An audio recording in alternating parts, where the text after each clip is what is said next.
Assalamu alaikum wa rahmatullahi wa barakatuh. We begin by praising Allah subhanahu wa ta'ala and bearing witness that none has the right to be worshipped or unconditionally obeyed except for Him. And we bear witness that Muhammad sallallahu alaihi wasallam is His final messenger. We ask Allah to send His peace and blessings upon Him, the prophets and messengers that came before Him, His family and companions that served alongside Him, and those that follow in His blessed path until the Day of Judgment. And we ask Allah to make us amongst them. Allahumma ameen. Dear brothers and sisters, there's something deeply profound about the way that the Prophet Muhammad sallallahu alaihi wasallam used to speak about his circumstances. And many times there is a connection between how we speak about things and how we think about things. And if we speak in a negative way, then our circumstances will almost always follow, even if they're beautiful. And that's why you could have two people with the exact same set of circumstances, and one of them, if you ask them how they're doing, they will praise the good of their circumstances, and another person will speak to you as if they're Ayyub alayhi salam, as if they have the worst life in the world and the most difficult moments in their lives. Two people with the same circumstances. Ibrahim alayhi salam, the Prophet Ibrahim, when he visited his son Ismail alayhi salam in Mecca, he visited him twice.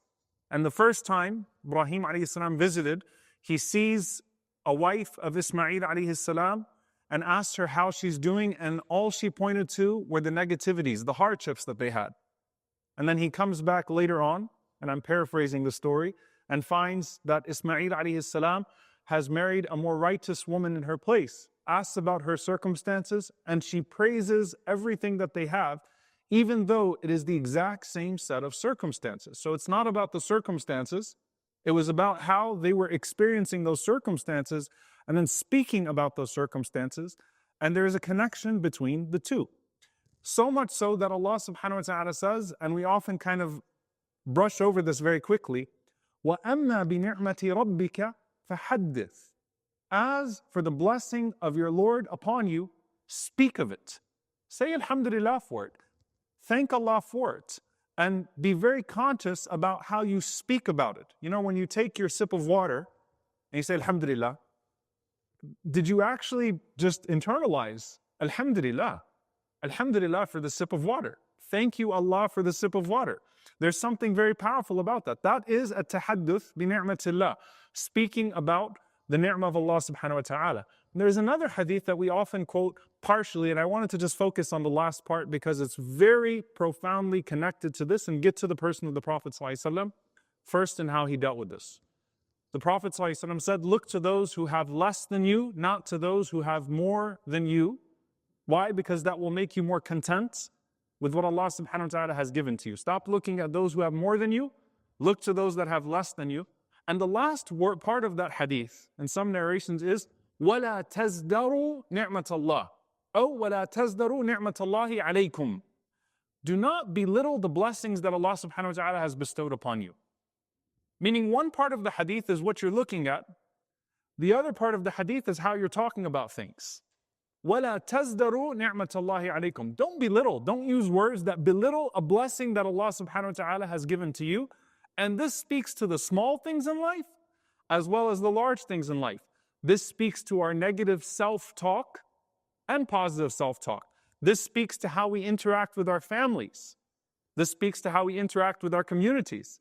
This speaks to optimism and pessimism. This speaks to all of those different things. وَلَا تَزْدَرُوا نِعْمَةَ اللَّهِ عَلَيْكُمْ. Don't you dare belittle a blessing that Allah subhanahu wa ta'ala has bestowed upon you. So how does that start with the Prophet Muhammad sallallahu alaihi wasallam first? I want you to just think about this hadith and sit with it for a bit. مَا عَابَ النَّبِيُّ صَلَّى اللَّهُ عَلَيْهِ وَسَلَّمَ طَعَامًا قَطْ. The Prophet ﷺ never once criticized food that was on his plate. He never criticized a morsel of food that was on his plate. Now, if you sit for a moment with that and think about this man ruled how much of the world? Sallallahu alaihi wasallam. Power, prestige, and think about our own lives. If you've gone through hard times and good times, you get a little bit more selective with your blessings, selective with your food. You rarely find people that eat to function and eat to live criticizing their food. The bread was overcooked today. The bread was... No. But for us, we start, doing Yelp in our heads on every single plate of food that we eat, right? Reviewing everything that we eat. The Prophet ﷺ, مَا عَابَ طَعَامٌ قَطْ. Do you know how amazing that is? That he never once pointed to a flaw in his food. He never once said, it's too salty, I don't like it, I didn't enjoy this. مَا عَابَ النَّبِيُّ صَلَّى اللَّهُ عَلَيْهِ وَسَلَّمَ طَعَامًا قَطْ. Not once did he ever criticize his food. Something that sounds so small, but how hard is it to practice? When's the last time you criticized your food? It might have been lunch before you got here, right? Think about that. Despite his position, whether it was a host from the outside of his home, or whether it was what his spouse put forward, whether it was someone who was from the poorest of society, or someone who was from the elite of society, if you put a garment in front of the Prophet ﷺ, if you gave him a shirt, or if you put a plate in front of him, مَا عَابَهُ صَلَّى اللَّهُ عَلَيْهِ وَسَلَّمَ. He would never point out a flaw in it. He would simply be grateful for it. And subhanAllah, look at the power of how this transforms things. We just finished speaking about Jabir ibn Abdullah radiallahu anhu, and a story that he had with the Prophet ﷺ, where he said he grabbed me by the hand and he took me to his house so we could eat together. And all they had in his house were some dried pieces of bread. They dumped them on the ground in front of him, and the Prophet ﷺ said, is there anything to dip the bread in? I said, you know, the only udum, the only dip we have is al-khal, just some vinegar. The Prophet ﷺ said, ni'mal udum. What a great dip vinegar is. I mean, just right away. He didn't belittle it. He didn't say, oh, you know, I wish we had some honey. No, ni'mal udum. I love vinegar. Put the vinegar in front of us. Let's dip the vinegar. And Jabir said, I started loving vinegar too. And then Talha radiallahu anhu narrates from Jabir radiallahu anhu said, I started loving vinegar too. And then the narrator from Talha says, I started loving vinegar too. Because it was a mindset. It was a shift. This is good. Alhamdulillah. Allah put something to dip our bread in. That's a mindset. That is a tahadduth bi ni'matillah, to speak of a blessing of Allah. وَلَا تَزْدَرُوا نِعْمَةَ اللَّهِ. Don't belittle it. Don't be like, oh man, this is dry, it's old, it's this, it's that. No. Alhamdulillah. It's a blessing and I'm pleased with it. Alhamdulillah. And if that's with the small things, what about the big things? Right? What about the people in our lives? What about the circumstances in our lives that are far more consequential than the bites of food that we have? The Prophet ﷺ said, speaking about marriage, since everyone likes to quote the other person's hadiths on them, husbands and wives, there's actually an implementation of this hadith for both, and it's almost identical, subhanallah. The hadith in Sahih Muslim, لا يفرق مؤمن مؤمنا إن كره منها خلقا رضي منها آخر. The Prophet ﷺ said, let not a believing man despise a believing woman, meaning his wife. Don't talk your wife down. In kariha minha khuluqa. If he doesn't like something about her, a quality that she has, she might have a certain thing that he doesn't like about her, radiya minha akhar. Then he likes something else about her, speak about that thing. Don't speak about the thing you don't like. Focus on what you like and extol it. No one's perfect, and you're not perfect either. And the Prophet ﷺ said about women to men. He said, sallallahu alaihi wasallam, innahun yakfurn, that they show ingratitude when a husband makes one mistake and she says, مَا رَأَيْتُ مِنْكَ خَيْرًا قَطْ. I never once saw anything good from you. You've never done anything good. So she denies everything and focuses on the fault. Now, subhanAllah, مَا رَأَيْتُ مِنْكَ خَيْرًا قَطْ. Like, I've never done anything good? Fine, I'm not going to do anything then.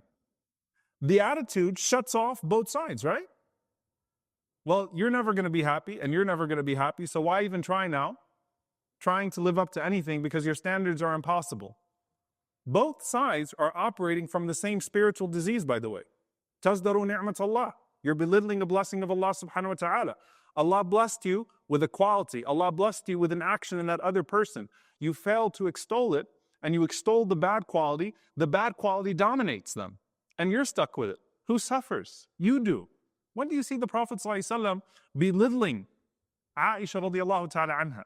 When do you see him belittling before that Khadija radiallahu anha? Where do you see him doing that sallallahu alayhi wasallam? He didn't used to do that. Don't look at the thing that's wrong and extol it. No. وَلَا تَزْدَرُوا نِعْمَةَ اللَّهِ عَلَيْكُمْ. Extol the blessing, extol the good thing, and Allah subhanahu wa ta'ala will make it more dominant in your life, even just through your perspective, through your perception. And what made the Prophet ﷺ so amazing in this regard is that even in the most bleak circumstances, he had something positive to say. Sallallahu alaihi wasallam. Hudaybiyah. They're literally facing a potential massacre. And Quraysh sends Suhail ibn Amr, radiallahu anhu, who becomes Muslim later on, and a great companion. But at that time, he was the chief negotiator. And the Sahaba see him and go, oh God, Suhail ibn Amr. And the Prophet ﷺ smiles and he says, Sahlu amruna. His name is Suhail, which means easy. Allah just made our affairs easy for us. Something good is going to come out of this. Just look at his name. His name is Suhail. His name is easy. So Allah subhanahu wa ta'ala surely is giving us a sign that He's about to send ease our way. That's a tafa'ul.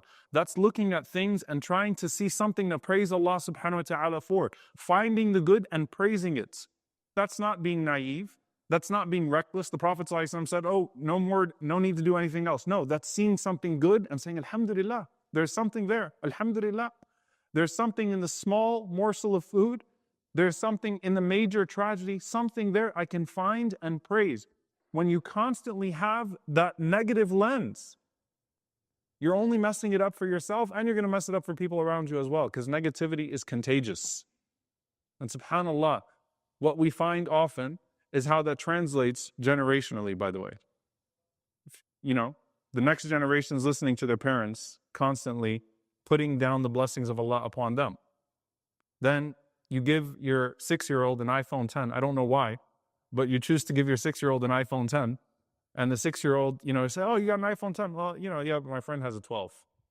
They immediately go to that. وَلَا تَزْدَرُوا نِعْمَةَ اللَّهِ عَلَيْكُمْ. You're belittling a blessing Allah subhanahu wa ta'ala bestowed to you. Don't do that. And that transitions from generation to generation because it becomes contagious. And with the Prophet sallallahu alaihi wasallam, look how contagious his gratitude was. Because if he's grateful for that, who am I to not be grateful for it? If he's grateful for that vinegar, who am I not to be grateful for it? Because he deserves more than I ever deserved, sallallahu alaihi wasallam. And if he's pleased, I too am pleased. وَلَا تَزْدَرُوا نِعْمَةَ اللَّهِ. Do not belittle a blessing that Allah subhanahu wa ta'ala has bestowed upon you. وَأَمَّا بِنِعْمَةِ رَبِّكَ فَحَدِّثْ. Speak, reflect on the blessings of Allah in your life, with yourself and with the people around you, and make that contagious that we say Alhamdulillah, and do not point out flaws. Make it a habit. Make it a habit. A lot of people say, well, this is behavior. I've been like this. I always go to the negative. I immediately resort to the negative. It's not something that can change overnight. That's true. But when the Prophet ﷺ says to us to even focus on the small things, the daily things, slowly that change can come, inshaAllah ta'ala. Slowly that change can come, where you even adjust yourself to say Alhamdulillah for something that is very, very, very small and something that other people would belittle. So catch yourself and try to adjust yourself in that way, to always say Alhamdulillah for the small good that you can find, even if it doesn't seem that great at the moment. And Allah subhanahu wa ta'ala might change that good to great, and that might then color the other circumstances and allow for other things to be granted to you. وَلَئِن شَكَرْتُمْ لَأَزِيدَنَّكُمْ. If you are grateful, I will increase you. May Allah subhanahu wa ta'ala increase us first and foremost in iman. May Allah increase us in faith. May Allah increase us in certainty. May Allah subhanahu wa ta'ala increase us in perspective. May Allah subhanahu wa ta'ala increase us in our ability to see blessing, so that when He blesses us, it becomes a blessing for us in the hereafter as well. May Allah subhanahu wa ta'ala make us from the grateful and the patient. May Allah subhanahu wa ta'ala make us from the thankful. May Allah subhanahu wa ta'ala forgive us when we belittle any ni'mah that He has given to us, especially the ni'mah of al-Islam. May Allah subhanahu wa ta'ala never make us amongst those that belittle the blessing of faith that He has given to us. May Allah never allow us to look at someone who has a blessing of this dunya and envy them while He has given us the greatest blessing of this deen. And may Allah subhanahu wa ta'ala keep us on that ni'mah of deen until the moment that He takes us. Allahumma ameen.